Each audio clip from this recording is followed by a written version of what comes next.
Living so near the elephant sanctuary in Cornwall, we often hear stories of the elephants there roaming the grounds and living a life of peace and tranquility after years of performing in the circus or living in a zoo.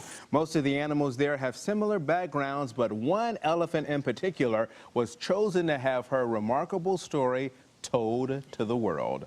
Last Chain on Billie was written by award-winning journalist and author Carol Bradley, and she joins us right now with more on the story. Welcome. Good to have you here on Talk of the Town today. Now, you were a reporter for the newspaper up in Montana, and so you've got this elephant sanctuary all the way down here in Tennessee. So how did you hear of it or come to make that connection? Well, actually, Leland, I'm from Tennessee, and I had known about the elephant sanctuary, and after I wrote my first book, which was about puppy mills, I really decided to go exploring what was happening at the sanctuary and what sort of life the elephants living there now have. Okay. So as you are doing this, you hear the stories of the different elephants that are down there. Then you come to hear about Billie. So what was so special about Billie? Well, Billie represents the suffering that circus and zoo elephants undergo, and she was especially apprehensive. When she came to the sanctuary in 2006, she still had a chain clamped around one of her feet, her ankles, and she was too nervous and scared to let anyone get close enough to take it off. So that intrigued me.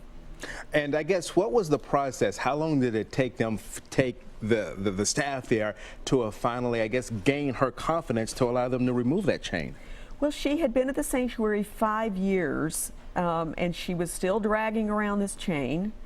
And finally, the sanctuary decided to work with Billie using some target training. So they would hold up what looked like a gigantic Q-tip and teach her to respond to it, to raise her foot or her trunk, and to get used to being rewarded for that, and eventually trained her to raise her leg onto a fence.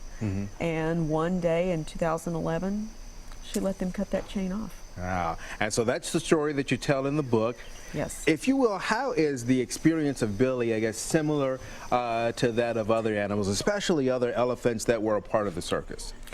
Well, circus elephants have been trained to perform tricks and to walk alongside humans and behave docilely. That doesn't come easily, though, and that was a big surprise to me because it looks like they're behaving cooperatively. Right.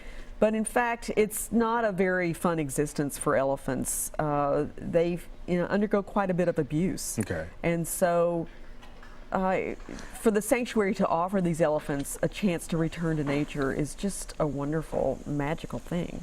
Now, when folks read this book, I guess, what's the message that you want them to take away after they've read it?